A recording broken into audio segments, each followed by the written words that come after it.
we will call our meeting to order. And we'll start with roll call. Madam President, all board members are present and accounted for. Thank you. Next, if you please rise and join us in the Pledge of Allegiance. I pledge allegiance to the flag of the United States of America and to the republic for which it stands, one nation, under God, indivisible, with liberty and justice for all.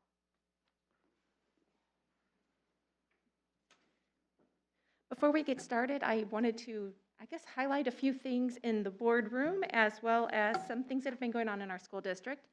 First and foremost, Dr. Beresford, I'm going to give you an opportunity to tell us about our fabulous new logo. Well, we're pretty excited to have it up there, actually. This was a culmination of a student project, and the project consisted of two different groups from the high school coming together. One was working on the tagline, which, as you can see, the final decision was "Together We Achieve," and our DECA students worked on that and did a marketing plan on that, did several focus groups, and very professionally well done by that group. And then it became, once we had the tagline in place, we actually had three options. The art students took on the project of the logo there on your left, and there were hundreds of logos, and those were all whittled down into the final four or so, and that was the winning logo. So this student project of rebranding the district really turned out well. So and we were able to, with the help of Fanny and Howie, and put this panel up with our new logo on there. So we're real proud of the students' efforts, and also real proud of our rebranding. And if you look at the logo, you may see a roundabout, and the student did that intentionally. And just really quickly, the blue on the top stands for the high school. It's one big piece, and then the blue on the left is intermediates, the middle schools, and the right is the elementary schools, and then of course the double C is Carmel Clay.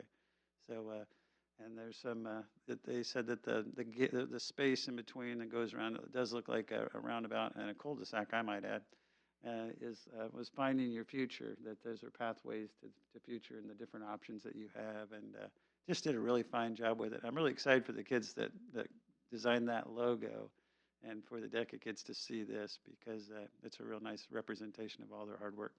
Thank you.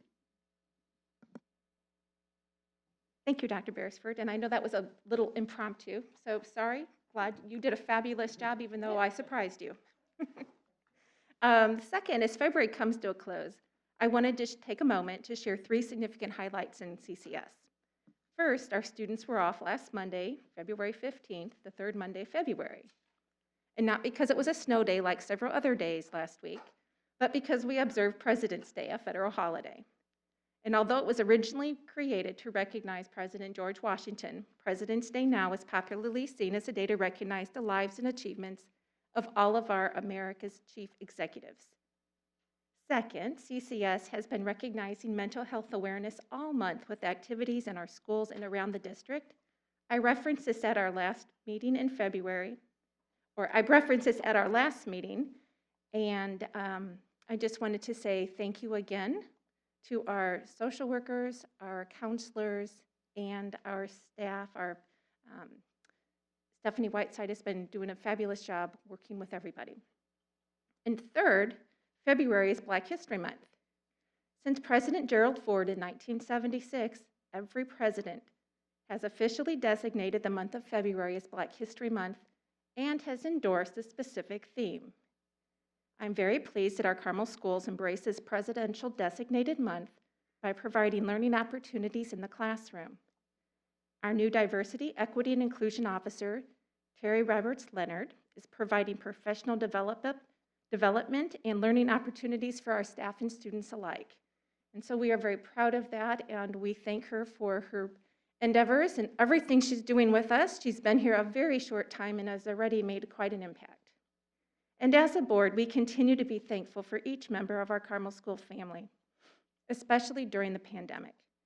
Everyone's ability to pivot on a dime, when the weather is bad, or even during the pandemic, really has been fantastic, and it's quite remarkable, and we really appreciate all you do each and every day. And with that, I say thank you, and I thank my fellow board colleagues for all that they do to ensure that we have the support that we need to provide Dr. Beresford the support he needs to lead us in the right direction. Next on our agenda, we have public comment. Pursuant to bylaw 0167.3, I ask that you approach the podium when your name is called. Share your name and address for the record. You'll have 3 minutes to share your thoughts, and there are lights at the podium that will illuminate to let you know how much time you have left. The yellow will illuminate when you have 30 seconds left. The red will illuminate and beep when your 3 minutes are complete. And at that point, we hope that you shall finish your thoughts. So we will begin, and I call Om Narla.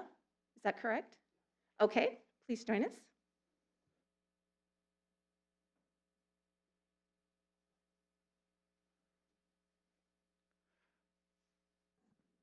Hi, my name is Om Narla. I'm the property owner south of the new school you guys are building. And as part of the agreement, when that land was sold to City of Carmel, you guys were supposed to, if you wanted part of my driveway, you had to replace and put a new driveway. And I have been very cooperative with you. I have not caused any issues. And in fact, I've heard in this group that I have been very cooperative too. It has been 8 months, almost 7.5, 8 months. I still don't have my driveway ready. And in the same amount of time, you guys built your school. And now I don't want to keep that property. I want to sell it, and you guys are financially harming me. So I don't know why it took you 8 months. I have a ton of emails asking for updates. Every time some excuse. I made a mistake maybe. I should not have let them demolish my existing driveway until my new one came. But I was trying to help the school get with their schedule. You guys wanted for spring, you wanted 4 baseball courts done. So I was very supportive of that. I would like to know when you will finish my driveway.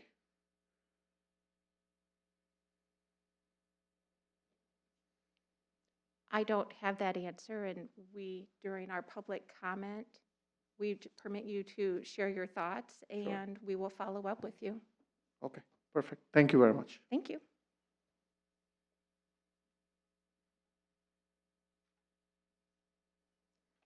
Next on the agenda, we have consent. And my computer went off. Sorry about that.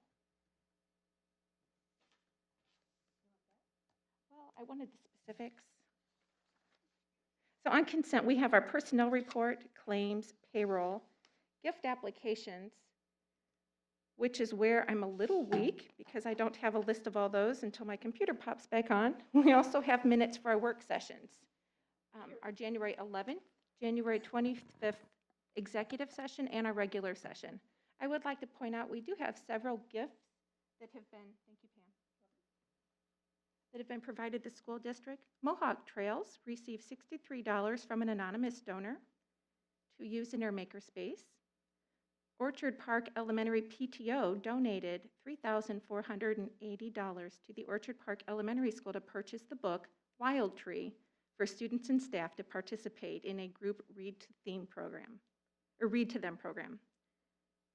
Clay Middle School received Clay Middle School's Life Skills program received a Riften adapted tricycle from Emily Delaney, and the Carmel Education Foundation, who works very closely with our school district, donated video kits to the music departments of, well, I'll list all of them, to most of our schools at a value of $219 each. So they can help or to use those to record for the 35th Annual Education Foundation Musical Showcase for the spring of 2021. Those schools are Carmel Elementary, Cherry Tree, Collegewood, Forestdale, Mohawk Trails, Orchard Park, Prairie Trace, Town Meadow, West Clay, Woodbrook, Carmel Middle School, and Clay Middle School. Thank you, Pam. You're welcome. May I get a motion on the table to approve consent? So moved. Second? Second. Thank you. Any discussion? All those in favor of approving consent, please raise your hand and signify by saying aye. Aye. Any opposed? Not seen any opposed. Motion carries. Thank you very much. Next on the agenda, we have our budget appropriation transfer, and to that, we turn to Mr. McMichael. Thank you. This is a routine year-end process of what we're doing is adjusting appropriations to reflect the expenditures for the year.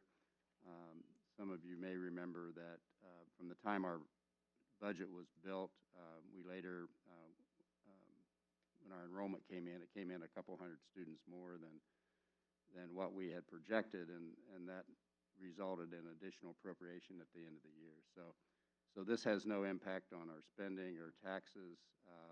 It's just a bookkeeping matter that's necessary at the end of the year because we're not permitted to have appropriations in the red. So this is a balancing of appropriations. Thank you, Mr. McMichael. May I get a motion on the table to approve the appropriation transfer recommended in the transfer resolution of 2/22 of 2021? So moved. Second? Second. Thank you, Katie. Discussion? Seeing none. All those in favor of supporting the budget transfer resolution, please signify by saying aye. Aye. Any? Okay. Motion carries. Thank you very much. Next, we have the bid award, Carmel Clay Schools 2021 renovations, the second bid event. To that, we turn to Mr. McMichael. Thank you. This total bid award is in the amount of $3,352,824. It includes a number of projects that are a part of what we're referring to as the 2021-2023 facility projects. This bid award includes work at Carmel High School for replacement of boilers 2 and 3, and as well as the chillers. It also includes the construction of a parking lot east of the soccer stadium. There's work at Clay Middle School for repairs to the existing tennis courts. It also includes the Clay and Carmel Middle School for resurfacing of the existing running tracks. And you'll note in the report that we received bids on February the 9th. We had 79 bids were solicited with 10 responses. And these bids are recommended to the lowest, most responsible and responsive bidder. Thank you, Mr. McMichael. May I get a motion on the table to approve the $3,352,824 Carmel Clay Schools 2021 renovation second bid event? So moved. Thank you, Pam. Second? Second. Thank you, Katie. Discussion. Pam? I just have one question. Where are the boilers 2 and 3 located? They're not located near the one where we had the accident, are they? They are not. Yeah, they're in a different area. So they're located where in the school? I don't know. Yeah, you'll need to go to the microphone.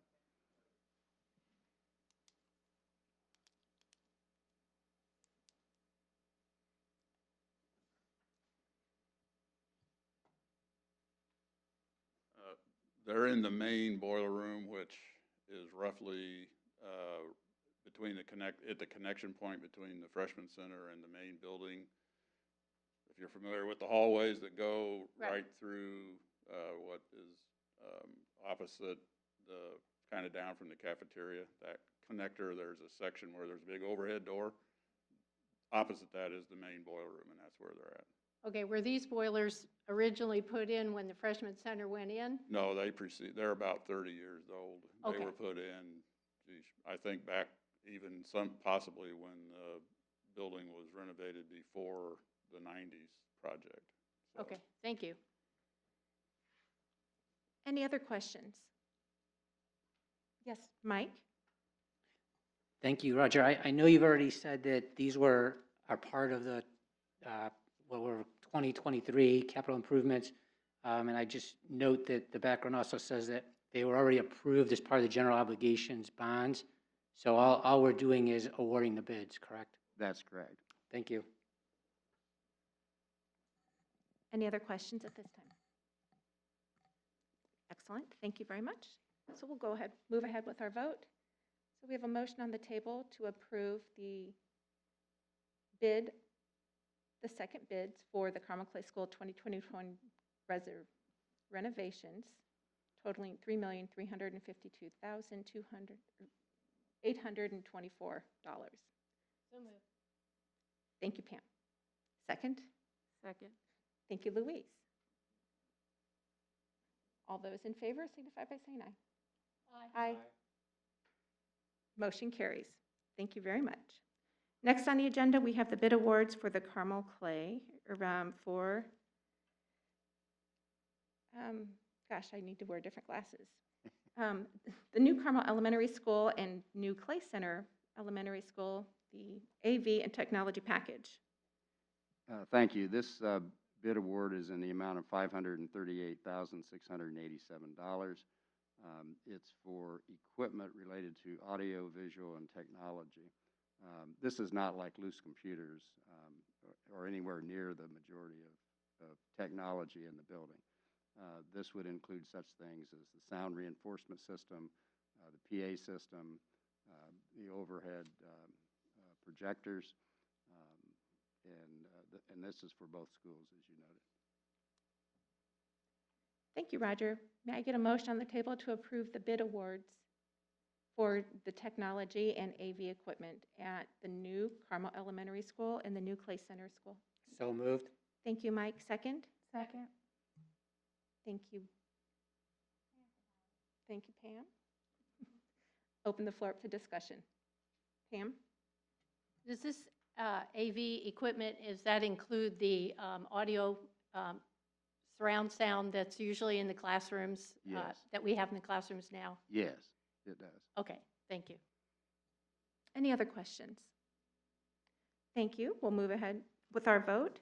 All those in favor of supporting the bid awards for the AV and technology packages for the new Carmel Elementary and Clay Center Elementary School signify by saying aye.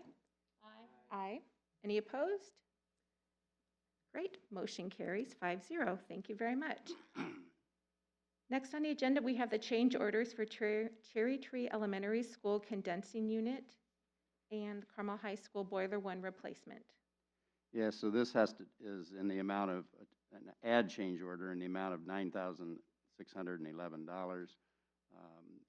It was a request that we made to replace a motor that we had determined was malfunctioning. And now this was not out of the more recent bond issues. This was from like last year's general obligation bonds that we sold. Okay.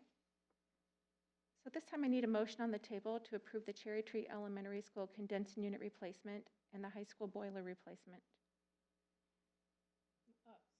So moved. Second? Second. Thank you, Katie. Discussion. Pam? Okay, so we just approved before the bids for boilers 2 and 3, and this is for boiler 1, is that correct? That's correct. So At the high school, yes. at the high school. So this one is obviously in a different location than 2 and 3. Actually, I don't think it is. I believe they're together. aren't Is they? it in the same place? Yeah, they're in the same place. Right. It says Carmel High School Boiler 1 replacement. That's my question. I'll tell them. Right. So this gets a little confusing because the boiler replacement for boiler 1, which is in the same location as the 2 boilers that you just awarded bids for. Okay, So last year, we bid to have the first boiler replaced at Carmel High School, and we also bid to have the chiller replaced at Cherry Tree. So since the work is similar, they were bid together, but separate specifications and separate packages. And so now this is referring to the high school because that's how the bid was laid out. It was identified as Cherry Tree condensers, I believe, and the high school boiler. And Okay, that- so boiler one has already been replaced then? Yes, Oh, okay. yeah. It So was that's not- everything, all this work has been done, but there was this add change order to replace the motor at Cherry Tree. Okay. So I just want to clarify what Pam asked, so I completely understand. So it was bid under this entire term, Yes, but all we're asking and all we have evidence for here is that we are replacing the motor for the condensing unit at Cherry Tree Elementary. that's correct. Everything else you awarded much more money, of course. You Right. awarded bids for last year. Okay. Any other questions?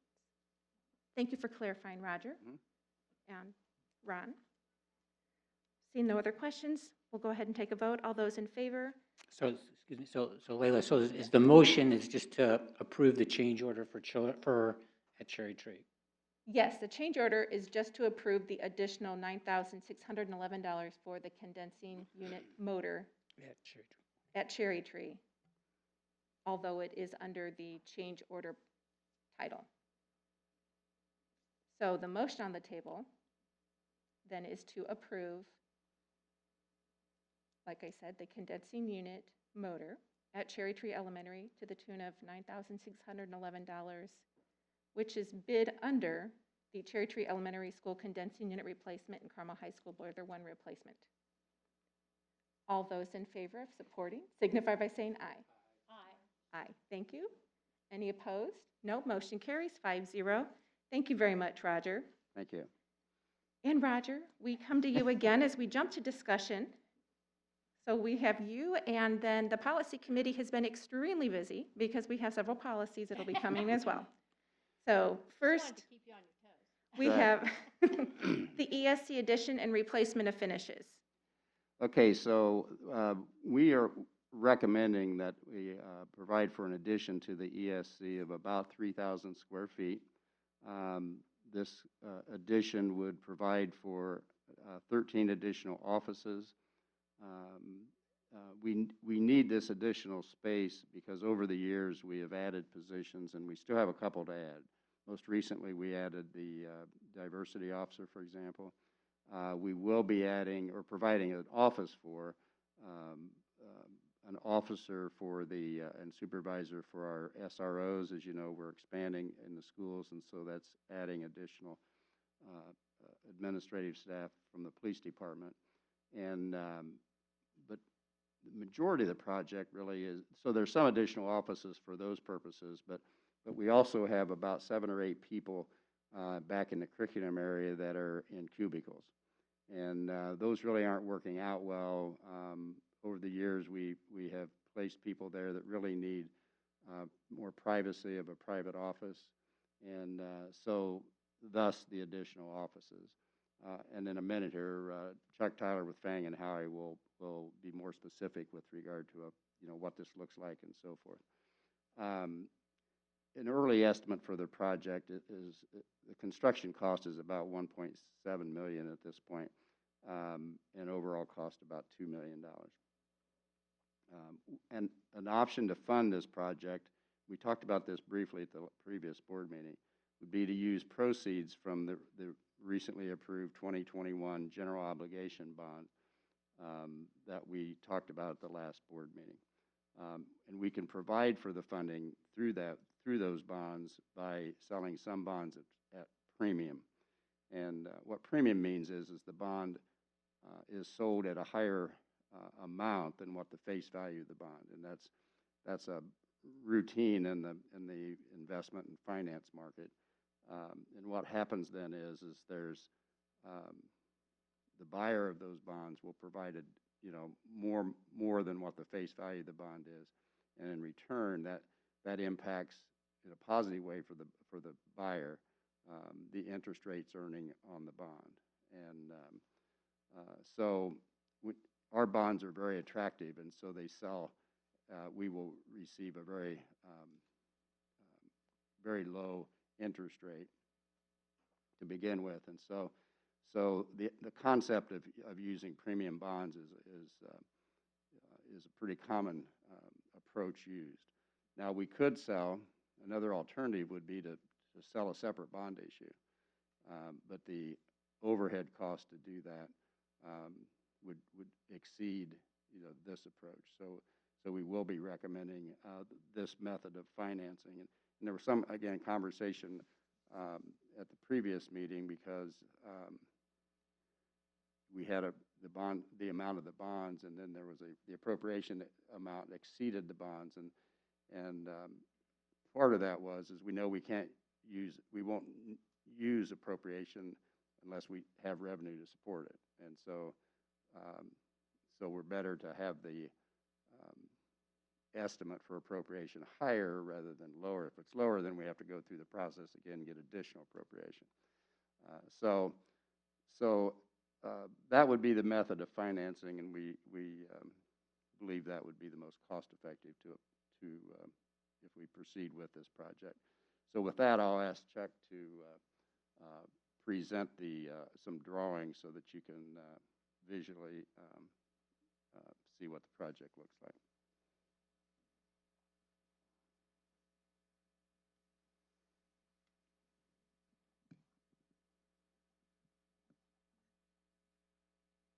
While he's getting ready, I should also add that this project will also include replacing the finishes in the current building.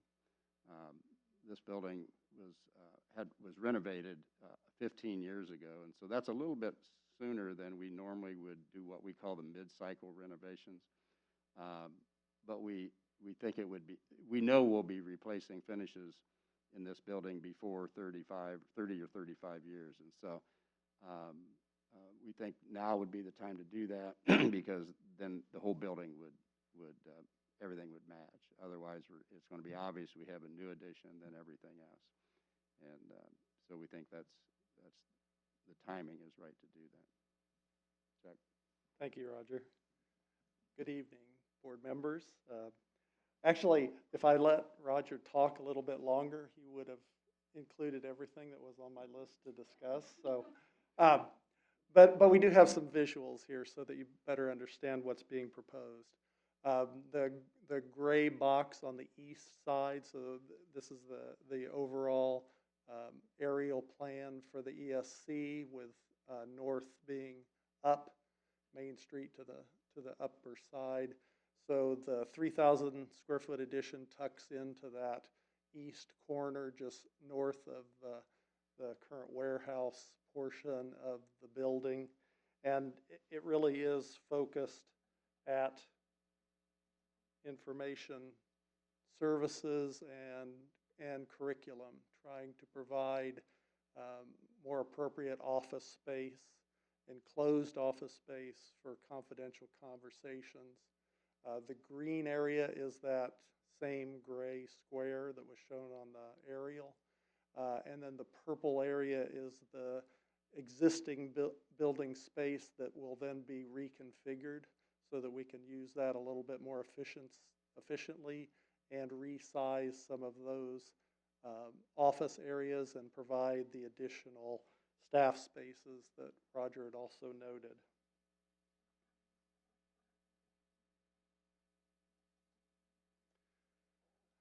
From the exterior, we'll match existing brick. So for someone passing by on Main Street, the addition will blend with the existing building and have a seamless connection.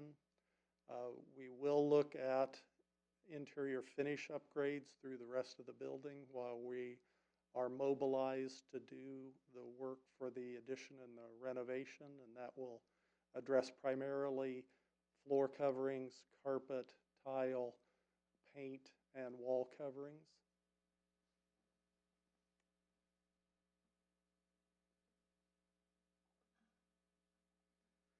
And then Roger had spoken as well about the last refresh of this facility was a little over 15 years ago. So this will give us the opportunity to address this holistically through all of the public and staff spaces so that we have a unified presentation of finishes and colors at the end of the project. Any questions? Yes. Pam? Pam? Yes. First of all, I think I did ask what all these rooms were going to be. I sent an email, and you said that would be explained tonight at the meeting? Yes. Let me offer a little bit more specific explanation. So the green section, those, all of those offices are information services. And so Christy Cloud, our director, is in the top corner, and then surrounding that are, those are all IT people. So the whole wing is IT? Yes. Just to the south, I believe it's south, at least the bottom, you had asked about that long rectangular space, and that's additional storage as a part of the warehouse. What happens now is we, the warehouse isn't used for what it was originally designed for. We use it for all kinds of storage, but we also operate our maintenance operations, or at least part of them, out of the warehouse. And so what happens now is we will, Curriculum, for example, will receive orders in for various materials, and they come in and they're on the dock, which is in front of where the maintenance operation is at. So this is providing, I believe, about 500 square feet of storage. And so if you think of that, that's about like equivalent to half a classroom, to just give you a visual. And so we'll use that so we can move things off the dock when they're coming in, most of which would be some type of curricular materials. Then to the left, as you get into the purple, at the bottom, we house here 7 instructional coaches. And so that's an open area because, of course, they're not here all the time. This is kind of their home base. And so those seven spots, including one up on the top side, are for the instructional coaches. And then they're right to the left on the top is a space for an administrative assistant. And then to the bottom left is, you can see the round table icon. That's a conference room, but it's also large enough that if push come to shove and we needed another office, it of course could be used as an office as well. And then there's just minor work up to the north. Those are existing spaces, but we have 2 administrative assistants that are out front of those the 2 white office boxes there.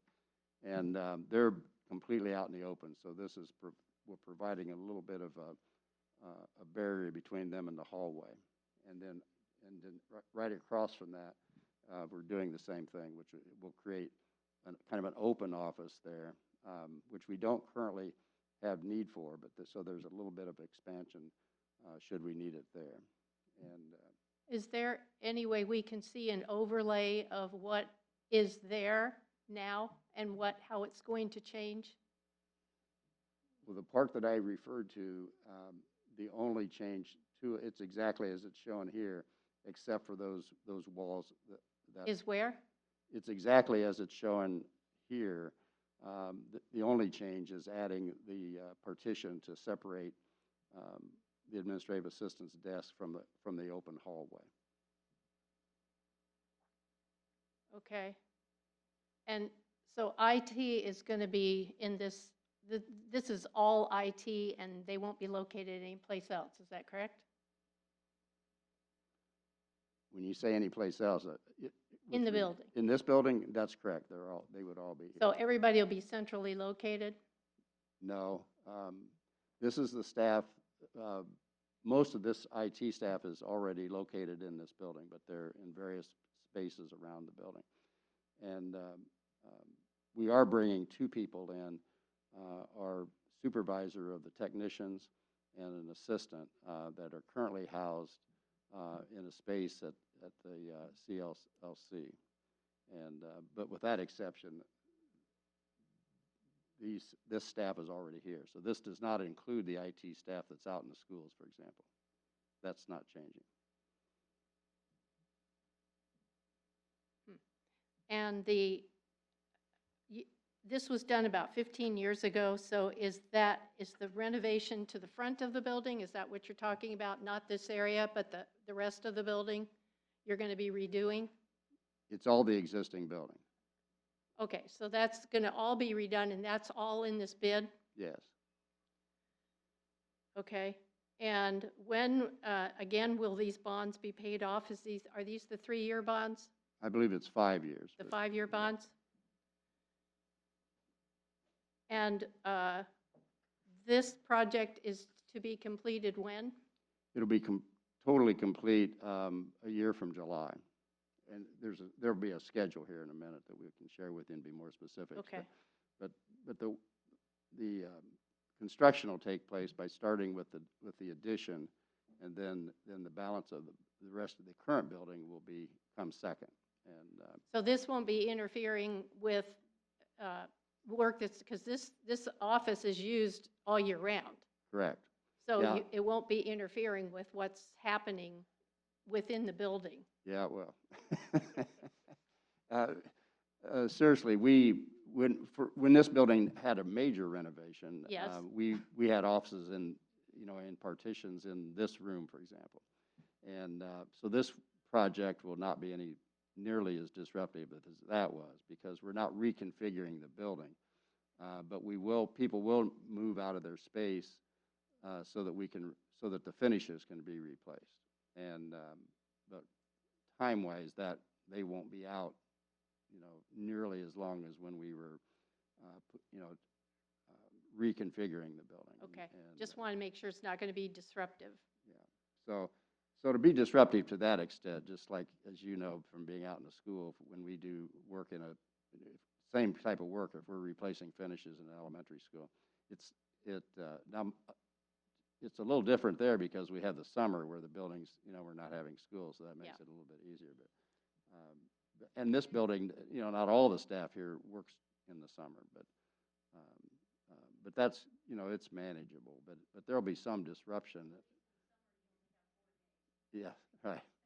So all that will help, but it'll be very manageable. Katie, you had some questions? Yeah, can you go back? Sorry, you switched the screen. Can you go back to the photo? So right now, you have all of these employees in the purple space, right?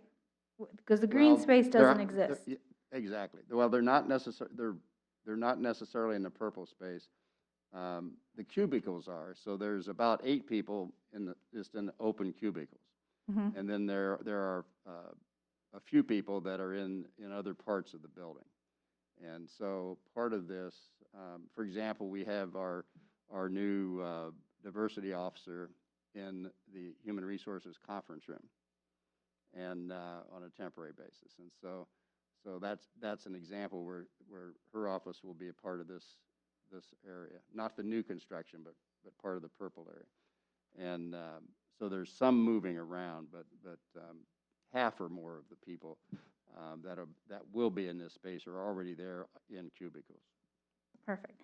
And Dr. Beresford shared before, and I think it's something, is cubicle space, open seating is a very popular thing right now, but one of the issues that we have is that privacy concerns, that these are employees who are on phone calls with special education, other things where they are talking about specific students, and they need to be able to have the privacy of having that confidential conversation. So that's one of the reasons for having a traditional office space. Yes, and when this building, 15 years ago, and that open area was there to provide for positions like coaches, to where it was kind of a home base. It wasn't their 40-hour-a-week workspace, and so you can see the instructional coaches will still have open space. It won't be cubicles, but it's not totally enclosed. But the IT people, and you can imagine the change in technology over the last 15 years, we've added positions over time in that area as well. And so those are now, here, this is their full-time job to work out of this building.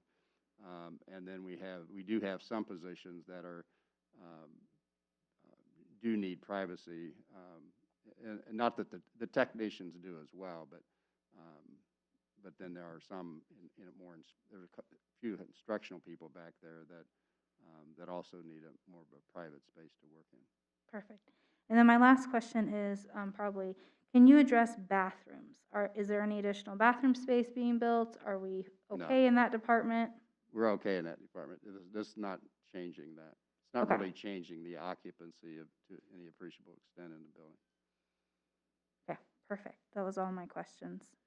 Ms. Brown, I would also add that right now our divisions are all kind of spread out in different spaces where there's available space, and this will enable us to cluster the student services department together and cluster curriculum together and IT together, and so we'll be able to do some things where right now we're just a little bit spread out, which I think will help with collaboration and just being in each other's close space as a good thing for that operation. Louise, you had some questions? How often do we consider other contractors? I'm not clear on your question. Contractors, other builders. How often do we consider other builders? Well, when we bid a project, then that's when bidders express interest in the project. Okay. And so it's not a matter where we express interest in them. They expressed interest in the projects that we're bidding. Okay.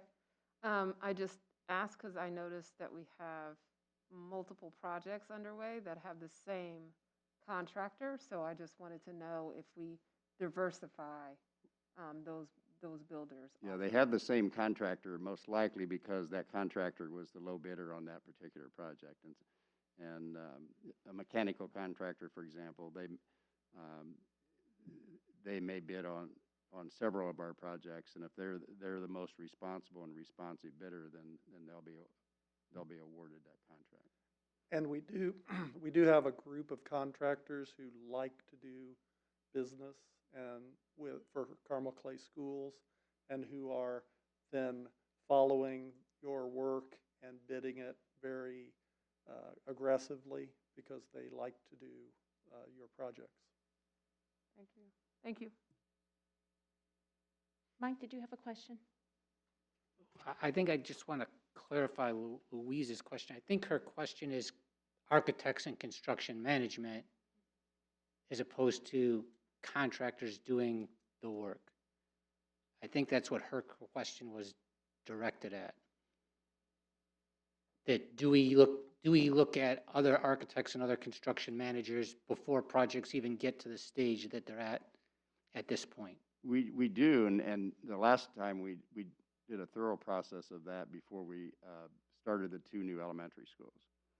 And so that we do not do that on every project that comes up, but we did a thorough review and solicited proposals from both construction managers and architects.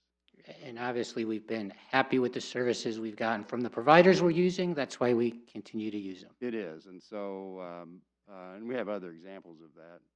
Our legal services, for example, and other services that we have, you're not required in Indiana to bid services because, it's not just whoever's the lowest price, it's the quality of work and so forth.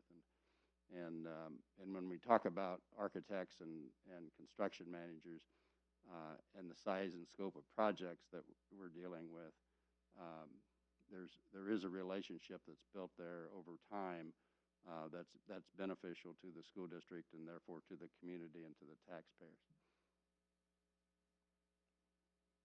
Thank you. Thank you, Roger. Are there other questions this evening? Pam, it looked like you were. Nope. Oh, okay.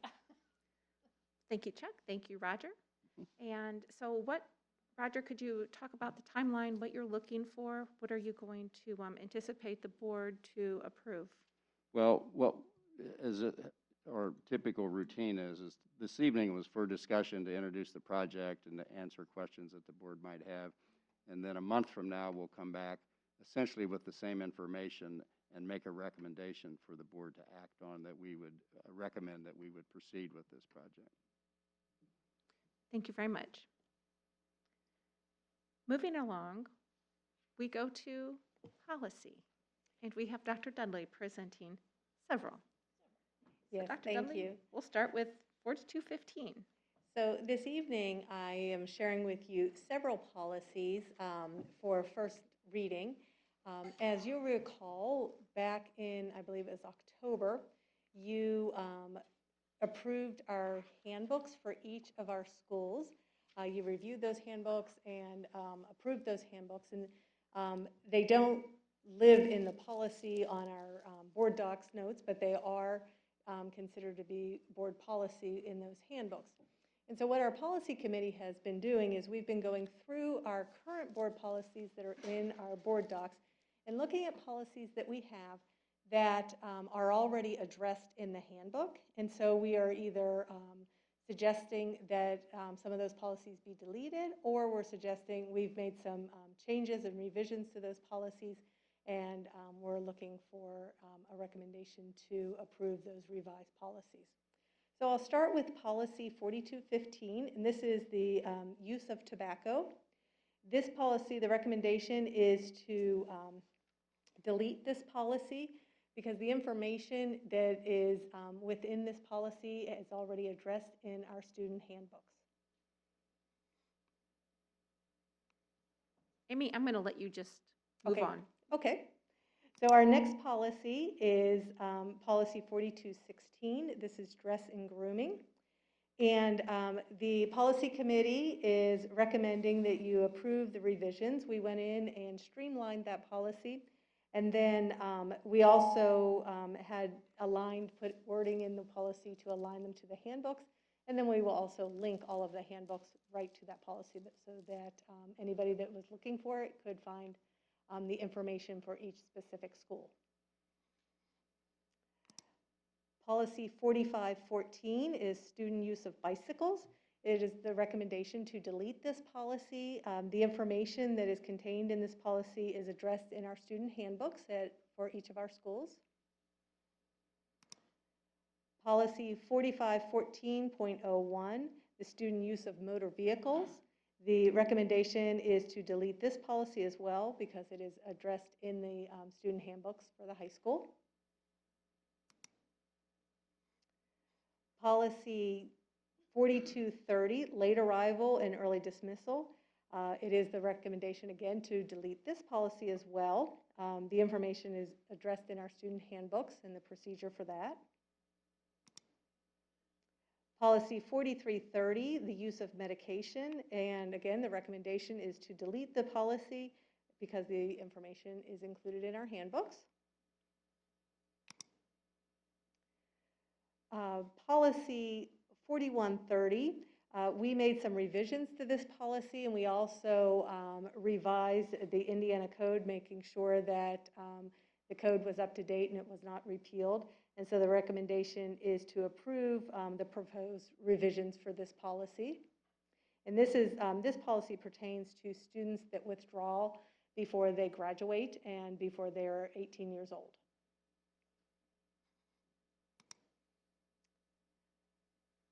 Policy number 4200, attendance.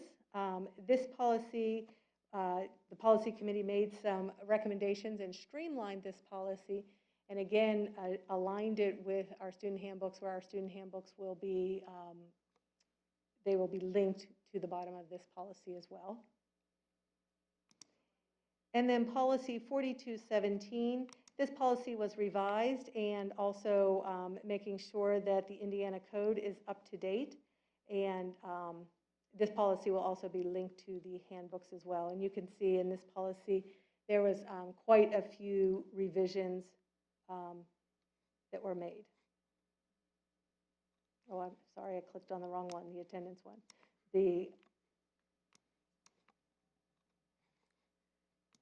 Thank you, Dr. Dudley. I open the floor up to questions or discussion for one or any of the policies. Katie? Mine is just a comment. First of all, I'm new to the policy committee. Thank you all for welcoming me.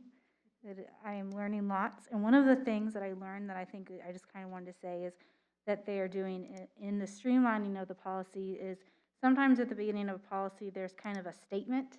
For example, on the attendance one, it says that the board recognizes that the presence in the classroom enables the student to participate, et cetera. Well, obviously, that presence in the classroom. So by cleaning up these policies and making them more of a policy-based instead of a general statement or thought, I do think is beneficial. So I do appreciate that where it's taking out the subjectiveness of the policy. So that is something that I appreciate in the past that has been done and as we continue to do that. Mike? Well, I guess I'd first start off by thanking the policy committee for all the work that they do. I do have some concern about just saying that certain things are covered in a student handbook. You know, one of the roles of the board is to set the policies. I understand in theory we review and approve the student handbook, but I would tend to think that the student handbook is going to be changed and tweaked maybe more frequently than policies. And so some of these raise much more concern to me than others, like use of tobacco, like use of medication. To me, even if it's duplicative, I think it's important that the board has made that statement that, you know, use of tobacco is prohibited by students, even if it's also in the student handbook. So, I mean, I guess I throw that back to the policy committee to convince me otherwise. And I guess that's really just the point of my comment is I think that, and I'm happy to go through each one of them. Some I don't feel the same on that. Like I know the weapons one, it looked to me like all we were doing was correcting Indiana code sections, which that's a fact. If the code changes, the code changes. But, you know, student use of bicycles, student use of motor vehicles, again, those are much more specific to the school because we don't have kids in elementary and middle school driving. We have certain schools that there is the ability for bicycle to those schools and others that it's not. So I get those, but the ones that really concerned me were tobacco, late and early dismissal, and medication, in attendance sort of, but not, I mean, like he said, I mean, yes, you need to come to school, so the board doesn't need a policy to say that you need to attend school. Well, the attendance policy just has some revisions to it, and but it's still, we're not suggesting that we delete the attendance. The other thing too, Mr. Kirschner, is I wanted to point out is the handbooks should be reviewed and approved by the board each year. This year we did that. In prior years we've lapsed on that, but the plan is that each year Mr. Woodward would bring those revised handbooks to the board for their review and their approval as well. So where things might change possibly, they wouldn't change throughout the year. They may change, you know, year to year. Okay, I thank you and appreciate that. I'm just going from my experience in 6 years on the board. We saw the handbooks this one time, and Correct. to me, and every handbook is, while we've just gone through the process to make them all similar, they're not all the exact same because every school is a little different, and these are the policies that we are setting as a district overall. And I'm, like I said, I'm just concerned about the message that it says that, one, we're taking it away, and, you know, obviously once it's gone, nobody's gonna come back and notice it, but I think it's something that's important enough to be there, and thank you, thank you. Yes, as to whether or not these should be in policy, I think it's important not to restate things, and I don't want policy to be different than what's in the handbooks. And so if we're consistent and we continue to look at the handbooks from year to year, maybe if we make a list of the things that need to be in the handbooks, as we're taking out these student policies, instead of just totally getting rid of them, we can make a list of the policies that should continue to be in the handbooks. And then we're supposed to read the handbooks every year, which I definitely did this year. And so they have been updated. There are some things in the handbooks that are not in policy. And we also have, like in the attendance policy, it has cross-reference to student attendance and administrative guidelines. Well, we really don't need the administrative guidelines either, because those are what's in the handbooks now. Instead of being an administrative guideline, it's in the handbook. So I understand what you're saying, and we will look at those and decide what we would like to recommend next time.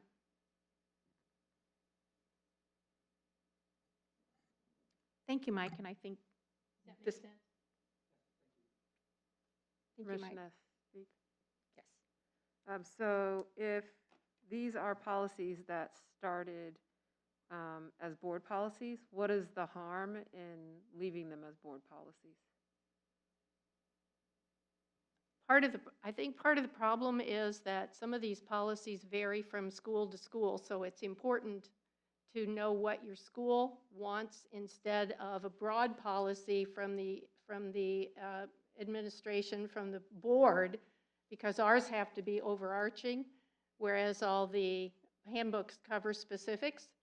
So I think it's more important to have your specific school and understand what your specific school wants rather than an overarching board policy. And I think that pertains to some of these, especially dress and grooming, because there's different things at the high school, different things at the middle school, and different things at the elementary.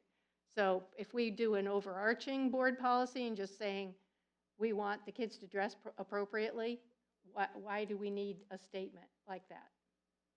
So that one in particular, I would think, would just be in the handbooks. So, the other thing too, I would add is in some of these, like with early dismissal and late arrival, that is more of a procedure of what our students need to follow when they are late to school or they need to be picked up early, and those procedures are lined out. So, is it a policy or is it a procedure? Because we have, that happens, and we need to let them know what the procedure is to follow. But I'm not sure if that's necessarily a policy, or is it more of a procedure? Like riding your bike to school, what is the procedure? Where do you lock your bike up? What is that procedure? And it varies from school to school based on the layout of the school. I'm still asking, so I raise my hand. So do we have background on the spirit behind why it became a board policy to begin with? I do not have, no. For these policies we're asking to amend, do we have any documentation on why it became a board issue or a board policy? Can you re-ask that? Do we have document? I'm not sure what you were asking. Do we have documented somewhere how the policies that we're asking to remove today became a board policy? Like, so so we know the spirit behind. That's what I thought you were asking. Yeah. There was there is an organization called Neola, and Neola presented board policies, extensive board policies for adoption, and those were all board policies coordinate with state law, and so board policies sometimes are a restatement of Indiana law, because we're required by Indiana law to restate as a policy the law. And sometimes we just put out into board policy a restatement of the law, not exactly what the law says. So Neola was an organization that got us all started. When Layla and I were on policy committee, we looked at what Neola had put out, and there was a lot of repetition.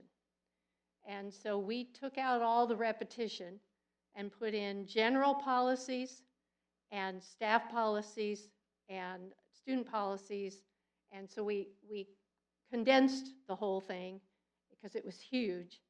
All 9,000, well, not 9,000 policies, but they go through the 9,000s. And so we went through that process. It was an extensive process to pull all this together. So now what we're doing is we are updating what we have as policy by Indiana law. Every year, Indiana law comes out and they put out new things that we have to follow.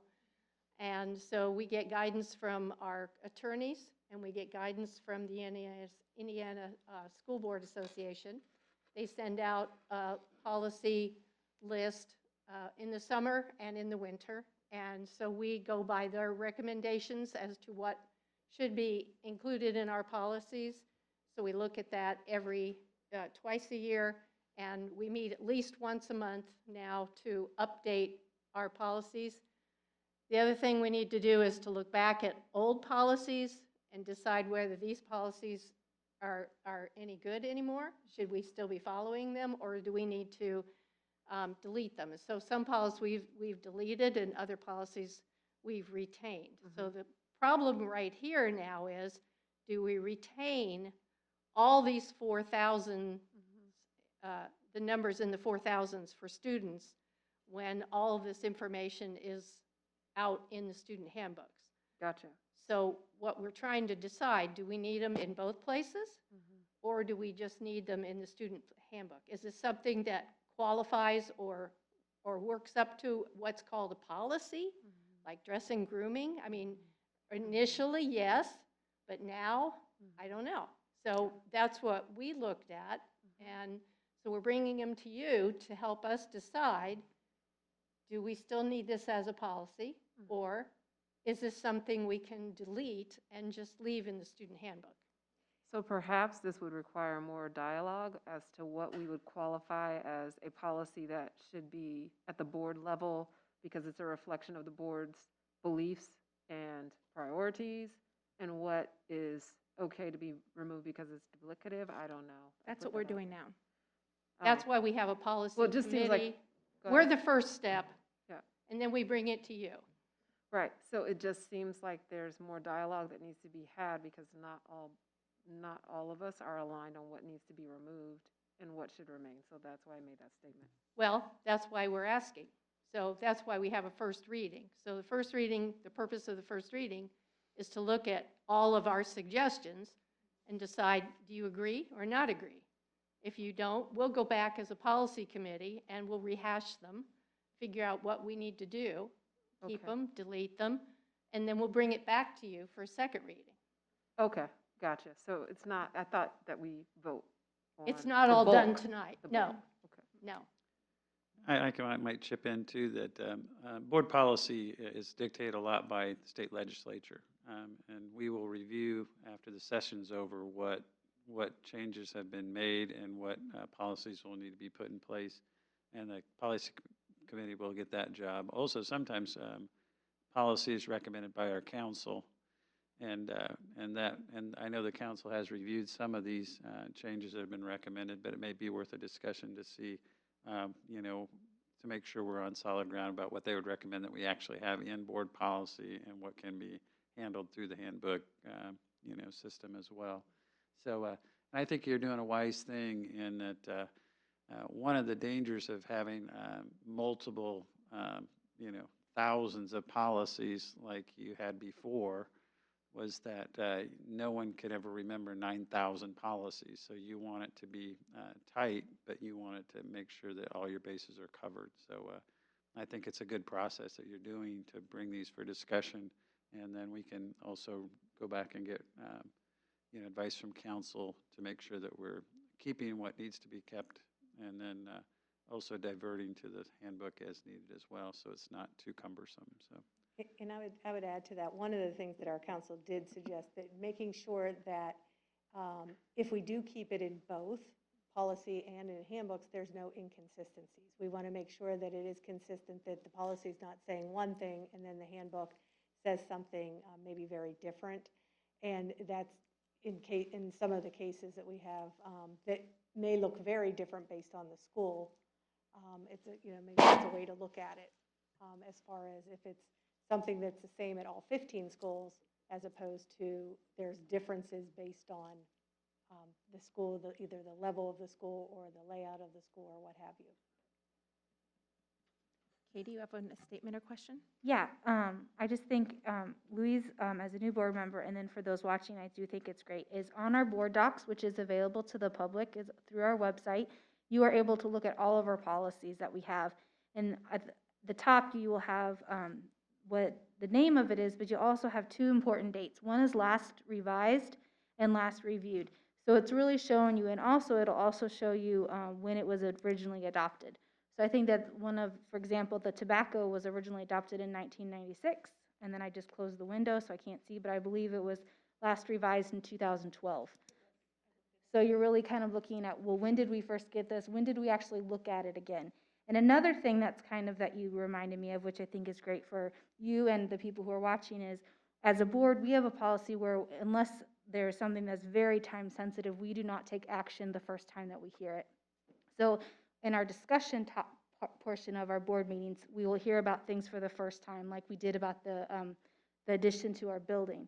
We will not take action on that. That gives us time to discuss in a board meeting, to follow up with questions, and then it'll come back in another board meeting where we will then ask B to vote on it.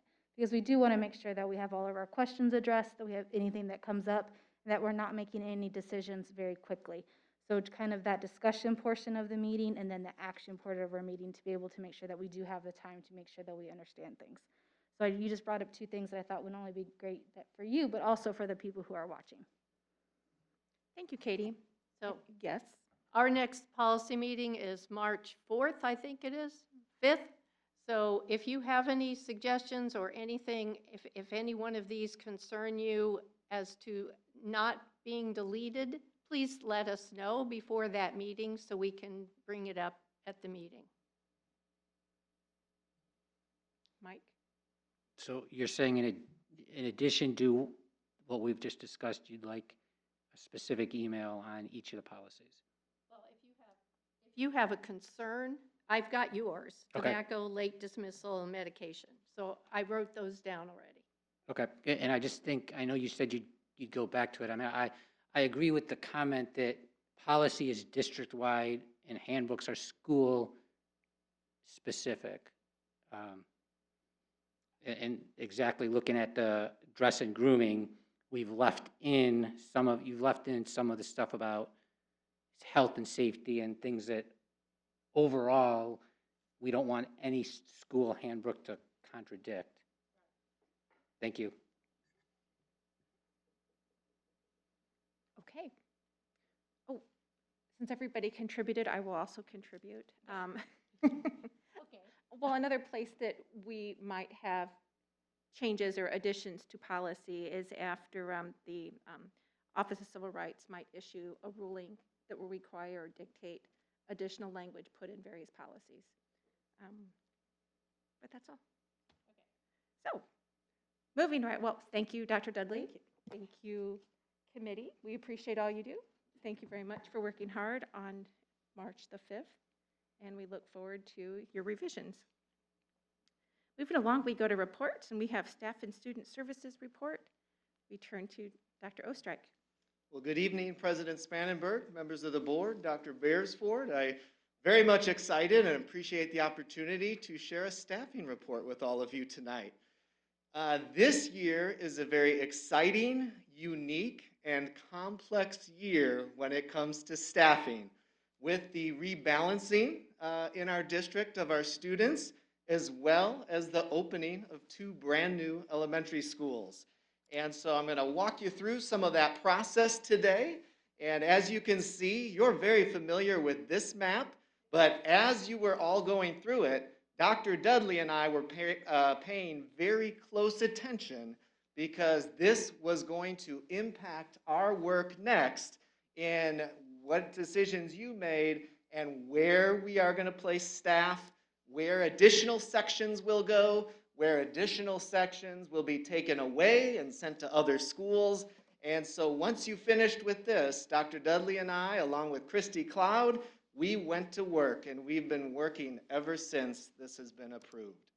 And so tonight, I'm going to walk you through the staffing process. I'm going to talk to you a little bit about the intent to return survey that our teachers receive.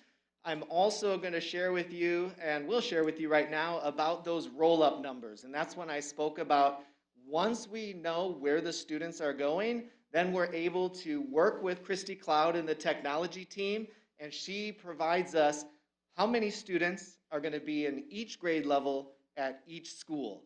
And then we look at special programs such as special education, FAP, and where those teachers are going to go, and so on and so forth. And then with those roll-up numbers, we create the additional sections district-wide.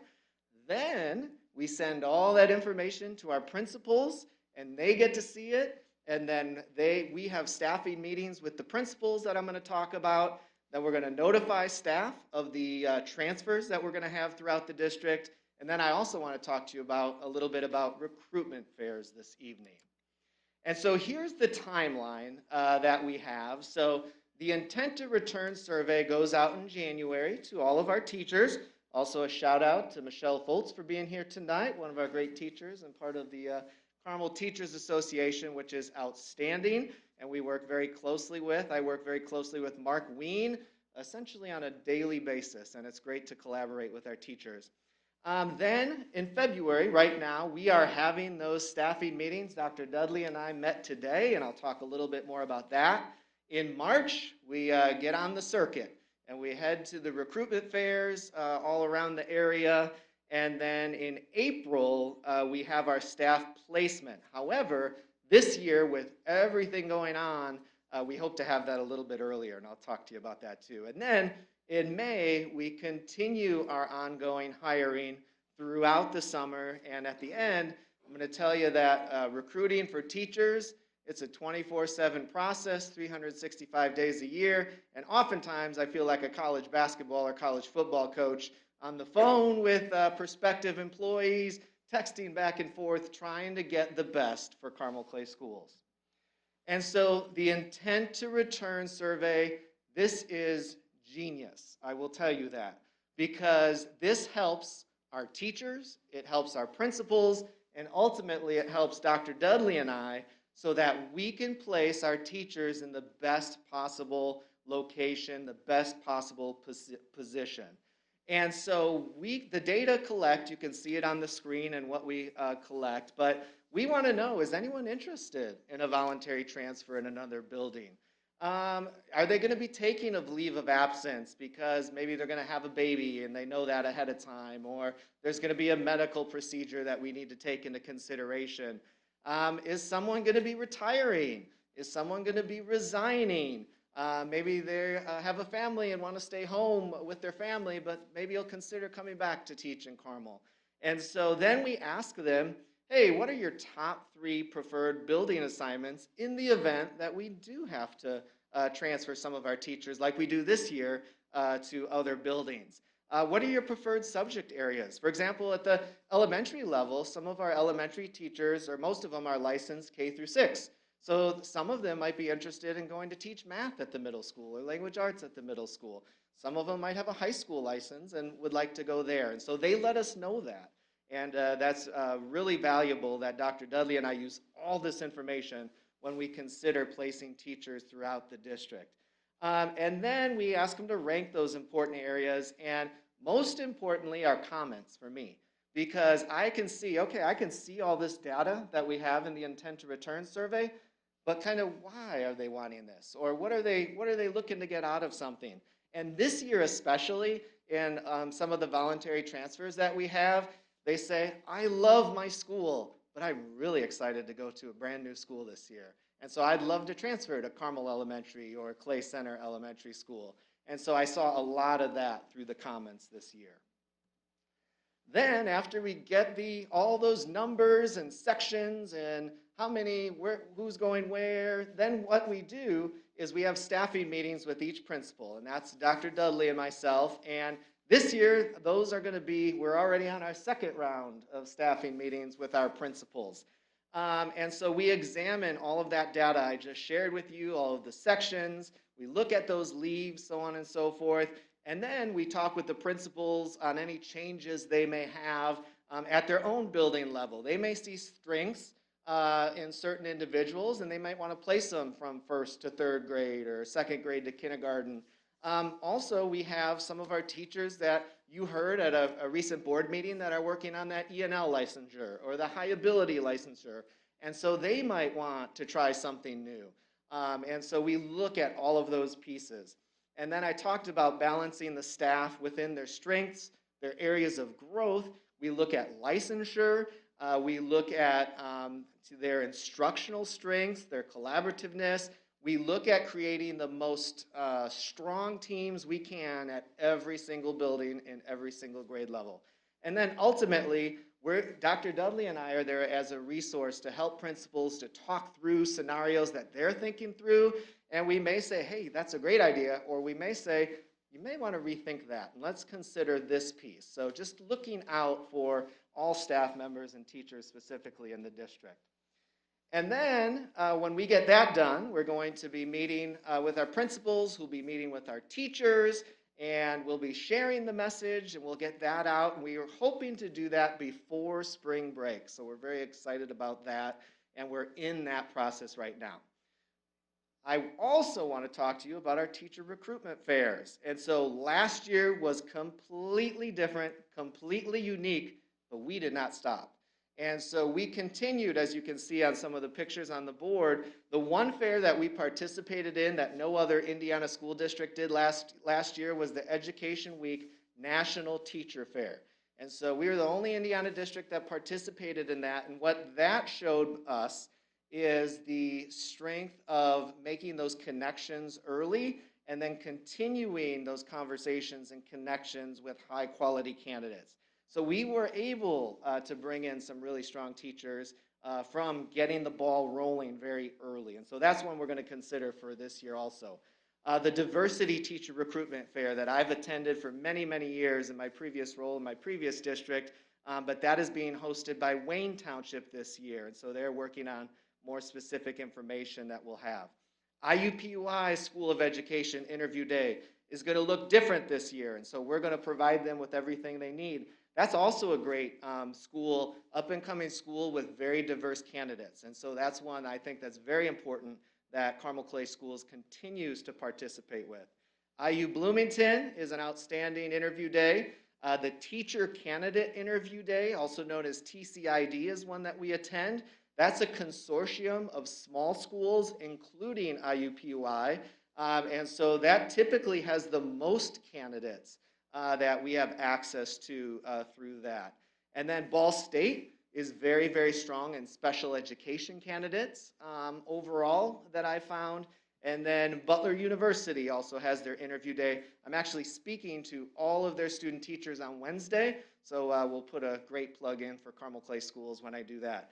The other piece that I really get to make connections at the university level, I am on advisory boards with Marian University. I'm on an advisory board with IU Bloomington and at Butler University. So I get to make connections, start developing relationships early with candidates to bring them here to Carmel. And so that's been very advantageous for us.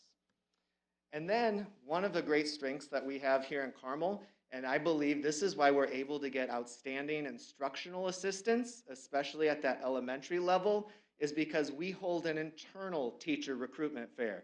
As you can see on the screen, we did that via Zoom last year. There's me with some of our principals. But the principals recommend those internal candidates, those instructional assistants. Many of our instructional assistants have teaching licenses. Not many districts can say that. So we're very fortunate in that respect that we have licensed teachers as instructional assistants because lots of them want to eventually teach in Carmel. And we do, as I'll show you in an upcoming slide, our turnover rate from last year was at about 6%, which is more than likely among the lowest in the state of Indiana. And so we have people that come in as instructional assistants because they want to show us that they can do a great job. They get a year-long interview, and then we can consider them for open positions. And so we're going to try to do this one in person this year and spread everybody out in this room and all the other rooms here. Make sure we have 6 feet of distance and get them in person and really get a good assessment on some of those high-quality candidates that have been working in the district for a year or more. So that is a strength in our district. And so as I said earlier, this is a 360-day, around-the-clock process in order to get the best here in Carmel. Every great teacher, and I've seen the fruits of this in my previous district, and now it's bleeding over into here, which I'm really excited about. Every great teacher we interview, we know we're not going to be able to hire every single one, but what I tell them is, we may not have a position for you this year, but keep checking back with me. Because we will have positions open up, in future years. And so this year, I've already had 5 teachers in the past that I've identified as outstanding. They've already called me and said, hey, Tom, can we set up a meeting? Can you review my resume? I'd love to come teach at Carmel.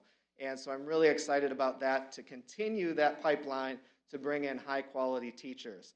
And as I said earlier, last year, we did hire 64 teacher contracts. Now, that includes all kinds of teachers at all different levels. It includes counselors. It includes certified staff, that 64 number right there. And in addition, we hire long and short-term teachers too, because we have a number of leaves. We already have more leaves this year at this point than we had all of last year. And we've had a little bit of a baby boom here in Carmel. And so many other districts are also experiencing that.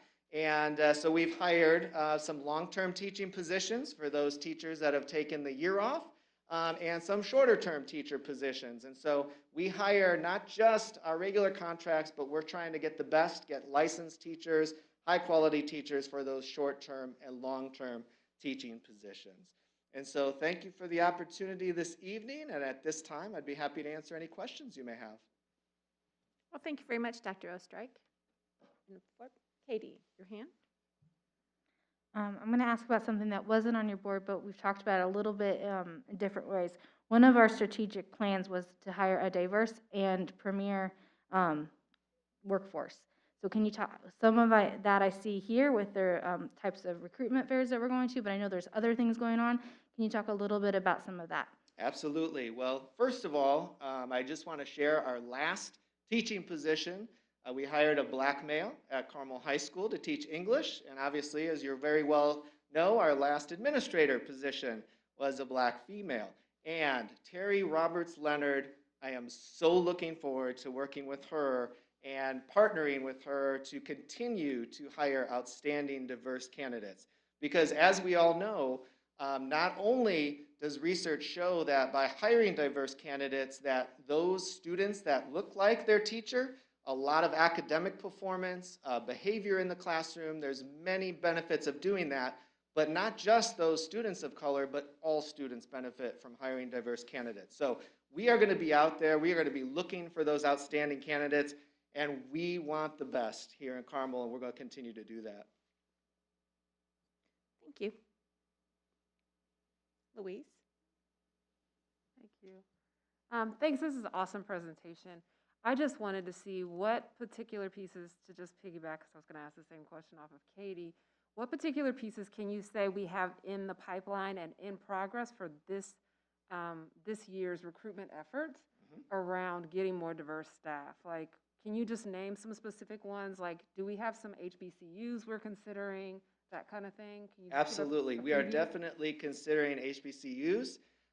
In addition to that, I am attending a conference coming up in April with the American Association of School Personnel Administrators, ASPA, and they have a recruiting and hiring conference and focused on diversity that I'll be attending, hopefully to learn more.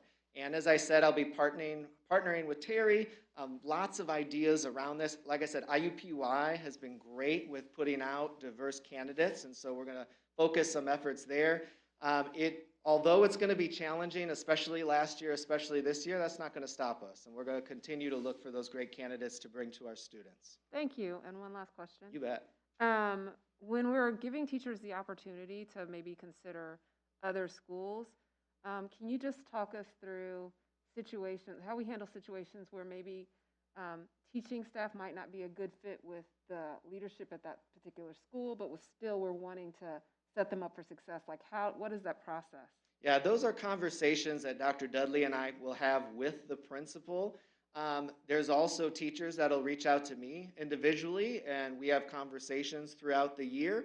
And so that's an ongoing conversation that we have. So, and the principals are very upfront and honest. Hey, this might not be a good fit here, but let's try and see, maybe give an opportunity elsewhere.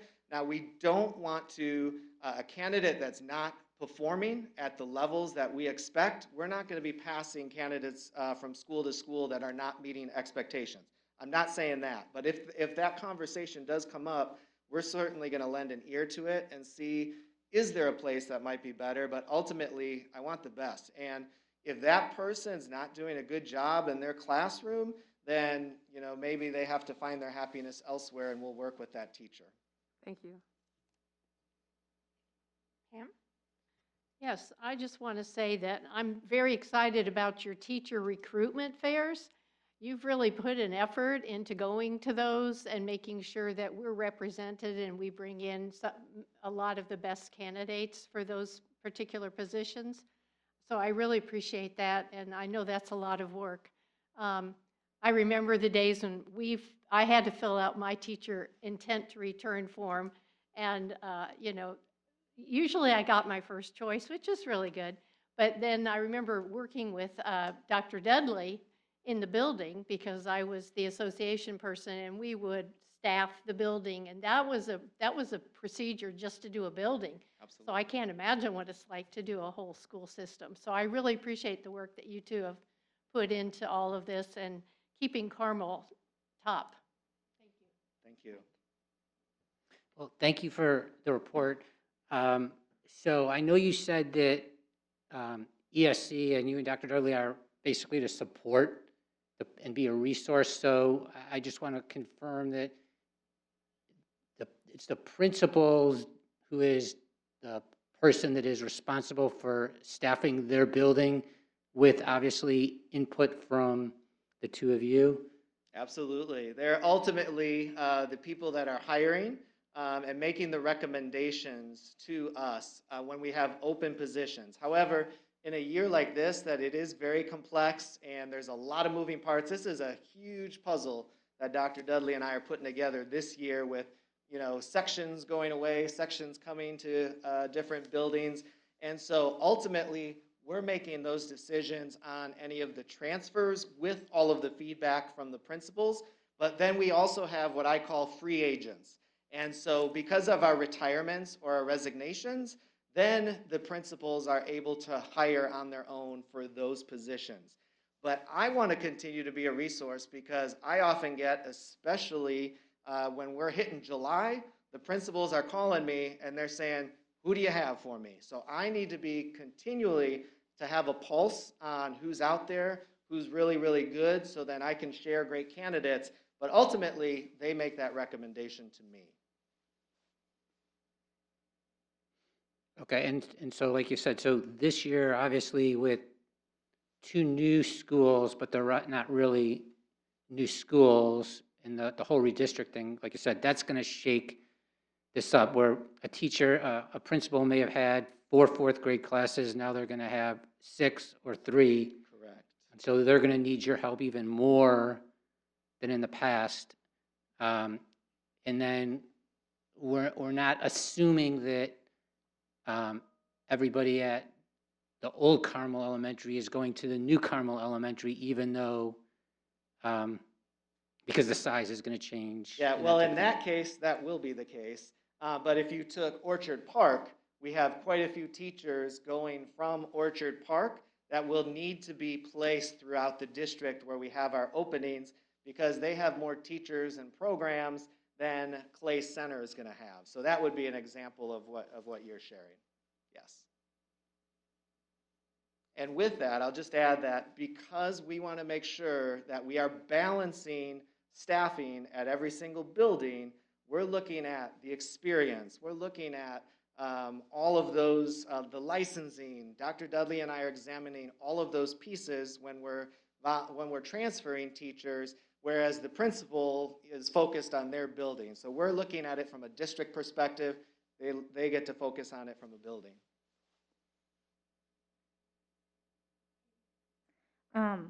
First of all, to clarify, sections, that means like grades.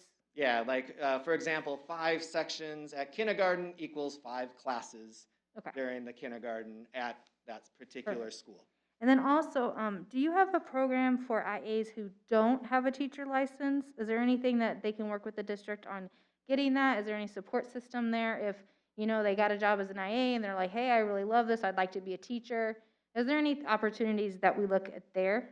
We don't have a specific program for that, but if any instructional assistant is interested, I'm happy to talk to them. I know their principal's happy to talk with them. There are a number of different college prep programs that we can recommend that they get hooked up with, and a lot of it depends. Do they have a bachelor's degree? Do they, you know, it depends on where they are in their education, and we can help guide them from there. Perfect, thank you. I'm going to ask a question, and then if you have other questions. I'm thinking about this year, we had to hire several additional staff because of our dual programming. What does that look like moving forward?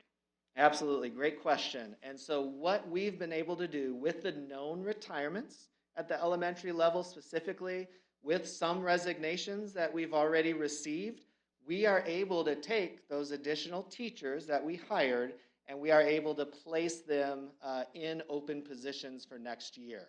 So we did hire a number of teachers on a teacher contract, knowing that we have general attrition from year to year, especially at the elementary level.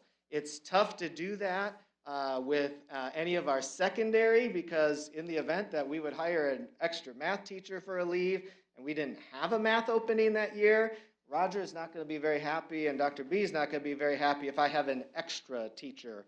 And so we're able to do that a little bit more at the elementary level, not as much at the secondary level. Just one more question. Are we assuming we're going to be in person in the fall? That is a question I'd have to defer to Superintendent Beresford. And the answer to that is, we hope so.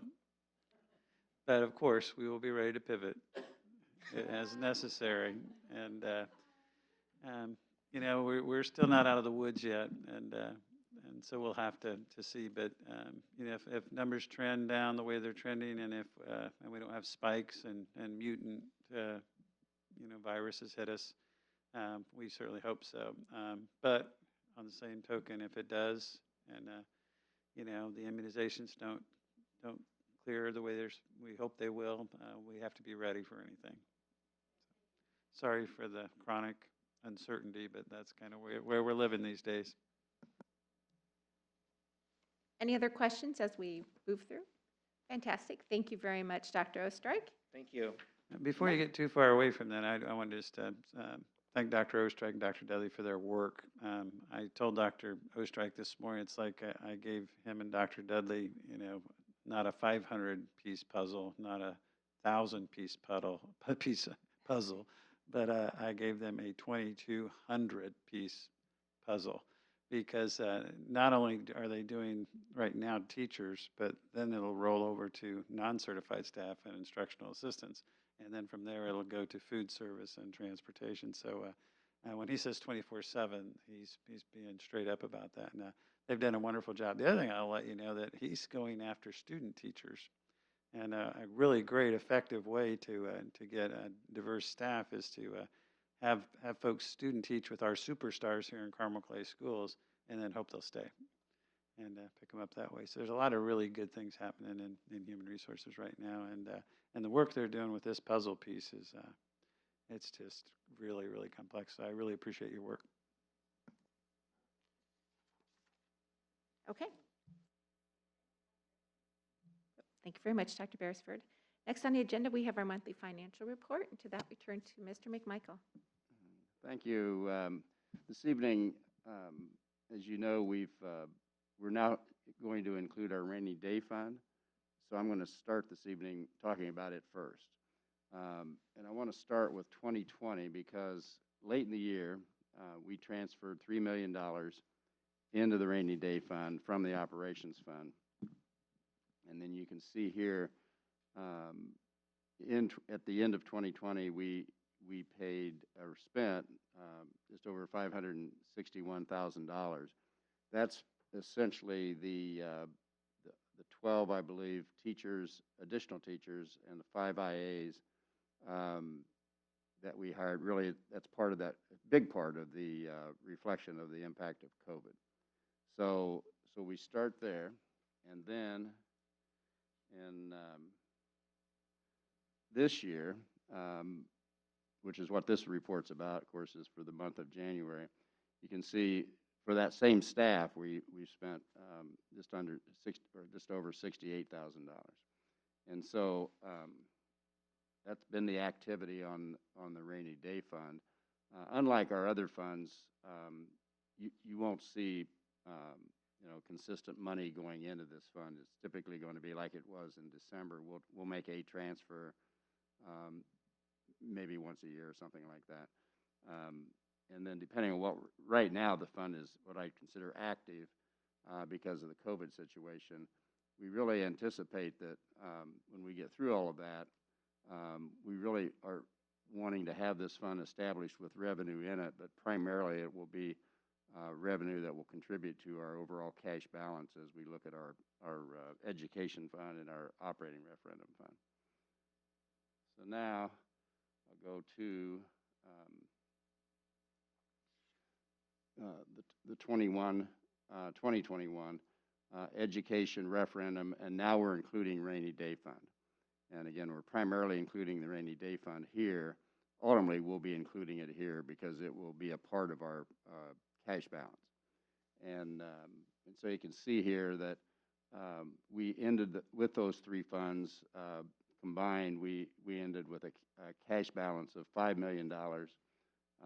As you look at last year, which did not include the rainy day fund, our balance was $3.6 million. And so primarily the difference between this year and last year is that balance in the rainy day fund.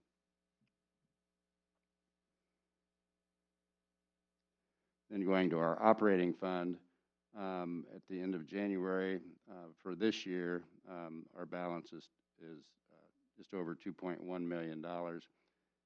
And again, I would emphasize that with the operations fund, it's not as reliable, I guess, in some ways in terms of the cash balance, because some of the expenses like transportation are similar in that they're primarily salaries, and those are very, we can very much anticipate with payroll every 2 weeks and so forth. But with facilities, for example, it can vary from one year to the next in terms of the timing of projects that we're working on and so forth. But nevertheless, this balance is, at the end of this month, is $2 million. Now, keep in mind that the operations fund is funded primarily with property tax. And so like some of our other funds, like the referendum fund that's also funded with property tax, we basically get revenue, most of it twice a year when people are paying their property tax. So the tendency will be is that the balance will decline until we get into April and May, and then we'll start getting that tax revenue, then it'll come back up. In the same way in November and December. And you see last year the balance was $864,000. There is some comparison there in that this operating fund is where we transferred $3 million to the rainy day fund, and so and we could have transferred more, and we may recommend that in the future until at some point we want to have our combined cash balance be somewhere in the neighborhood of 12%. we've talked a lot about a minimum of 8%, but that is a minimum. And so our financial plan would be to, over time, to increase that, because we've stayed around 8%, sometimes a little bit less than that. But we'd like to get it to about 12%.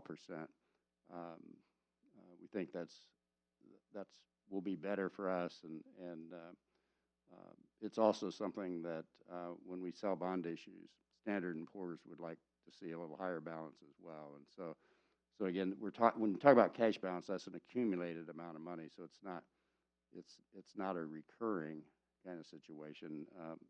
Hopefully it's stabilized, and then if we do have a rainy day like COVID, for example, that's when a balance is very helpful, because financially it gives us time to respond to whatever the issue is.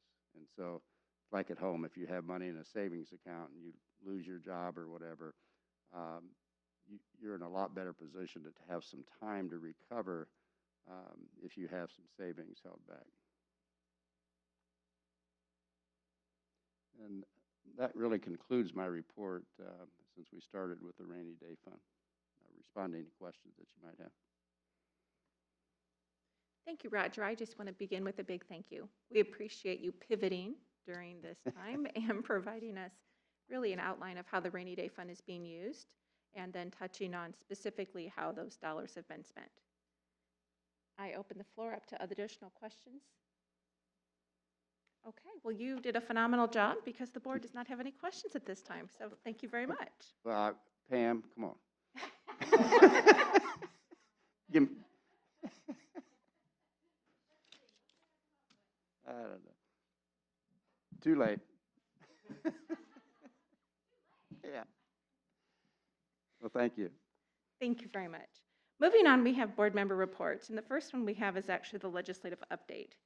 And with that, since there's a lot to report, I'm going to be reading from my little list. Okay. So I do want to share that the next 2 days are actually very big days for us and for the legislature. The deadline for the third reading in the House was today, and tomorrow it's for the Senate. So whatever doesn't come out of the House and Senate, we'd like to think just dies on the floor, but it might not. Some of the language might appear someplace else, so it'll be really important for us to be vigilant about some of the language that we are not interested in seeing in any statute. The next set of deadlines is going to be April 19th and 20th, and that'll be for the House bills to come out to have their third reading in the Senate, and vice versa. ISBA held its annual State House Day on Tuesday, February 9th. And at that time, we did hear from Senator Bray, and he had said that there will also be a legislative session this summer. It'll be a summer session to address the legislative redistricting and perhaps other matters. Apparently, the granular data that's needed for the analysis to do the redistricting won't be available till sometime in July. The virtual format for the State House Day permitted far more board members and legislators to attend. We actually were able to hear from several members of the Education and Career Development Committee and the House Ways and Means Committee, Senator Rutz, Senator Bray, Representative Tim Brown. They even included minority House leaders. So Phil Giaquinta was present and had a lot to share. Ed Delaney and Ed Milton had a lot to share as well. Todd Houston and Denny Cruz both shared quite a bit of information, and they were all part of the Education Committee and then Ways and Means. Terry Spradlin noted that ISBA is tracking 179 K-12 education, school governance, and child-related legislation. Several bills that align with the legislative priorities were presented. ISBA has sent out their first call to action on Senate Bill 54 for FAFSA. And I know Dr. Beresford and several other individuals, including school board members, did provide some feedback on House Bill 1367, the school corporation disannexation. I will say ISBA did list several policies that they oppose, and we also oppose. Senate Bill 54, Senate Bill 55 on school referenda, Senate Bill 124 on the first day of school, which is after Labor Day. House Bill 1367, the School Corporation Disannexation. House Bill 1384, civics education. And while we don't necessarily oppose the civics education, the requirement in statute will require it actually to be a regular class in the middle school, so we will have to realign curriculum for middle school. So we just need to watch that. And House Bill 1514 is another one that we oppose with school accountability. I'd like to share that we've been working very closely with Seamus Boyce with KGR. He's been keeping us in the loop, helping us develop those relationships with some of the new legislators who we've not had an opportunity to meet, and then continue that relationship with some of the legislators that Dr. Beresford knows well and that I've been able to make an acquaintance with. They provide video presentations and updates every other week. Our next legislative meeting, Dr. Beresford, Seamus, and myself will be meeting. It's this Thursday with Senator Kadora, and this will be my first meeting. And I'm not sure if Dr. B has met with him before. Nope, it'll be both of our first meeting. He's new to the Senate, taking Ruckelshaus's position. KGR is actually tracking 79 House bills, 59 Senate bills, and they did a really phenomenal job of identifying 34 bills. They sent out a really helpful tool for us, kind of their cheat sheet, that we are able to take a look at, better understand which ones are, they've highlighted the ones that we should really be watching very, very closely and providing feedback to our legislator on our position. And then they're tracking them to see if they've made it through the third reading out of the House and Senate and vice versa. So we've been really pleased with that. There are several bills that really align with some of our objectives that are already out there, so we're pretty excited about that. First, House Bill 1001, the state budget, that's receiving its third reading today. I'm not quite sure what to expect out of that. The original language doesn't necessarily align with exactly what the governor had intended, and apparently, I have been told the Senate is going to be even more stringent with funds, so we will have to see how that plays out. The House Bill 1003, tuition support, that has made its way out of the House, which that will provide 100% support versus 85% support for tuition for virtual students, so that is very beneficial for us. There will be some sort of bill creating a grant program for student learning recovery and remediation for students during this COVID pandemic. The loss of learning has been recognized by both the House and Senate. It looks as though the House Bill 1008 has gained far more traction. Senate Bill 250, I do not believe has really gained much traction, and I don't believe, I've been told it's not going to make it out, but we won't know that until tomorrow. The House Bill 1008 has already been referred to the Senate Appropriations Committee, so that is good news. There are two bills to address the COVID-19 liability shield, one by Jerry Torr, our representative from House Bill 1002, and Senate Bill 1. So both of those have made it out of their houses or their chambers, and we will just see what language comes of that. But there will be some level of COVID-19 liability shield for businesses and school districts. Both the House and Senate have bills circulating for us to continue having public meetings with some level of electronic means. And Tony Cook is the author for House Bill 1437, and Rogers is Senate Bill 369. And both of those address that. So we're continuing to watch that to see what language comes. And there are several other bills that we are watching closely, and I will have a far more robust report at our next meeting once we know what bills have made it out of the House and Senate and are going to appropriations. So with that, I might not be able to answer your questions, but I open the floor to questions, and Dr. Beresford might have a might be a source of information as well. Fantastic. Thank you so very much. I appreciate not having questions. Next, we go to Parks. asked one, Well, no thanks. We'll do questions. Do you have a question, Pam? I'm happy to answer. No, I just think we need to continue to watch the voucher bill because that is slated to take away a lot of funding that's slated for public schools right now. So I've been watching that one really closely.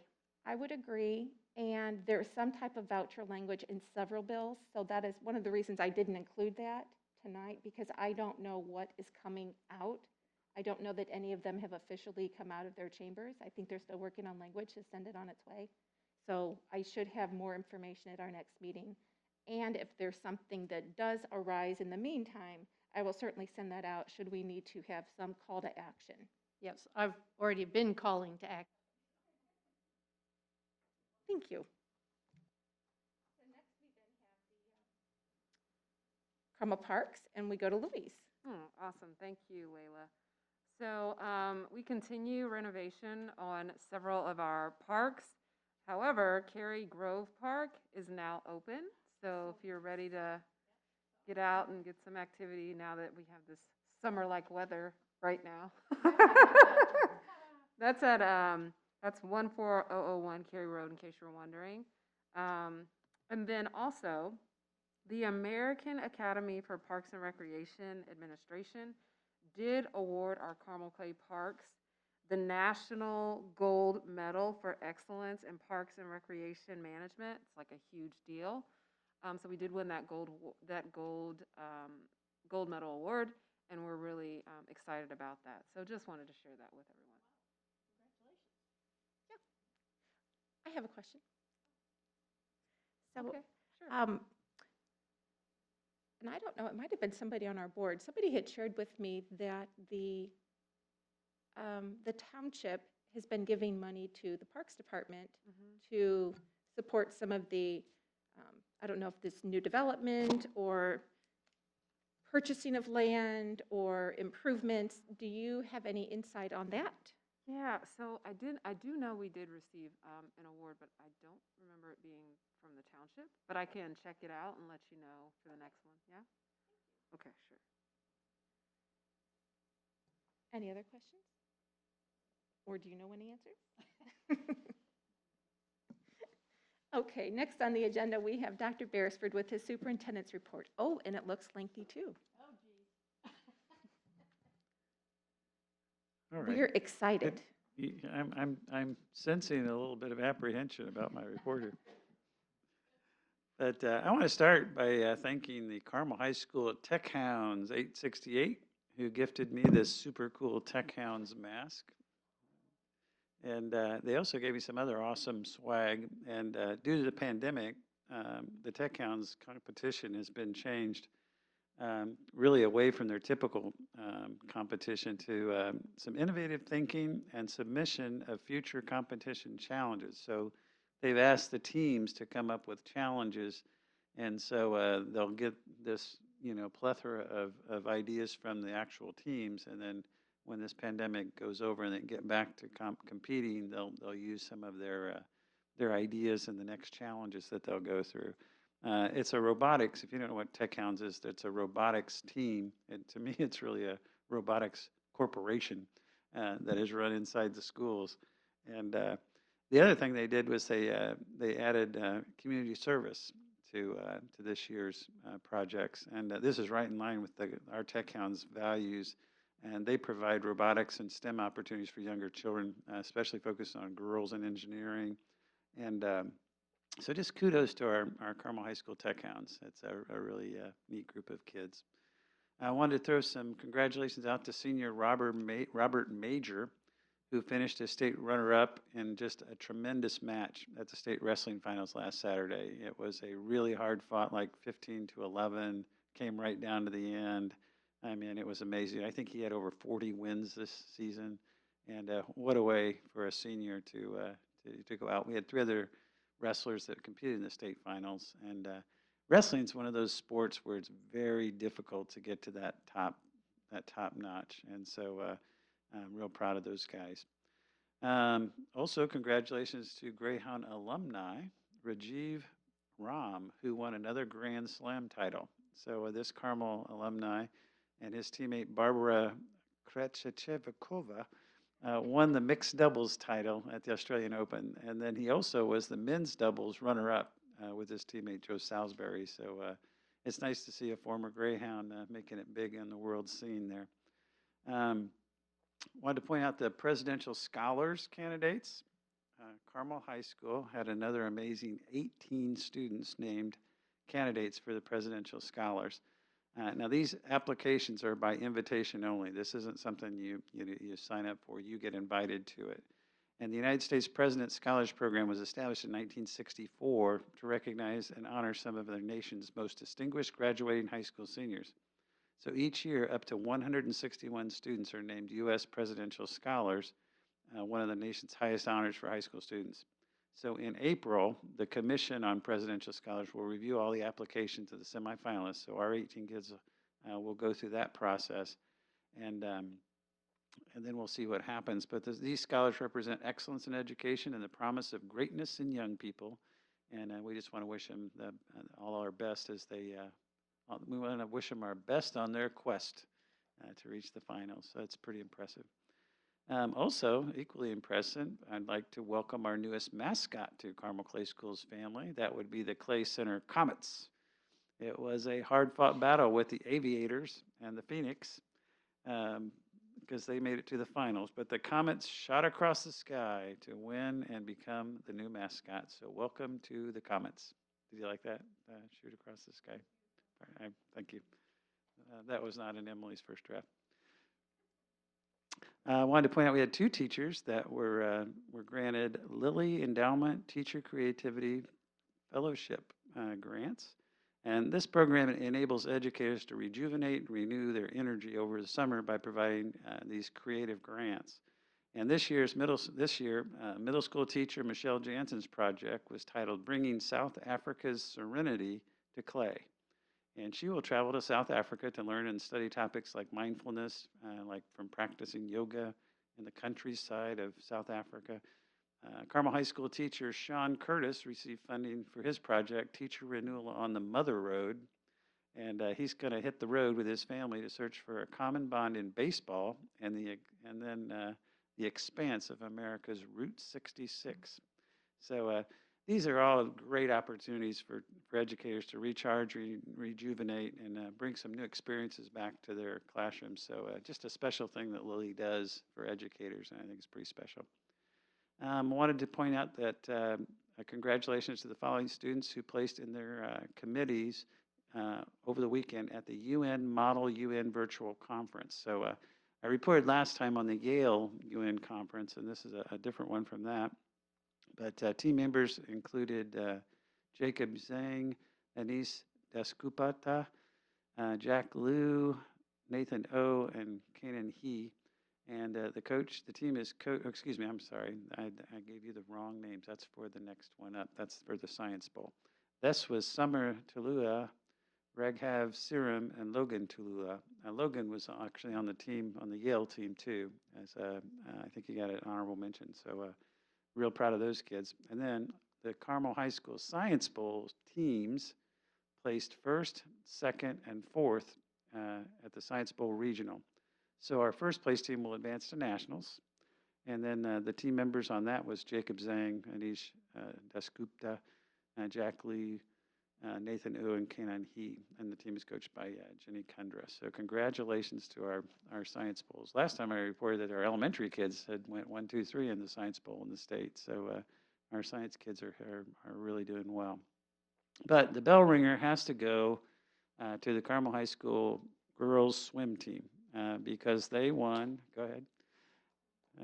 They won their 35th straight state championship. And this group set the record for the most points ever scored by a team in the state meet, erasing Carmel High School's previous record. So it was amazing. They were also the first team to qualify the entire team for the finals. That's just crazy to think that everybody you bring to the state meet qualified for the finals. So it was just an amazing performance to extend the longest winning streak in the nation.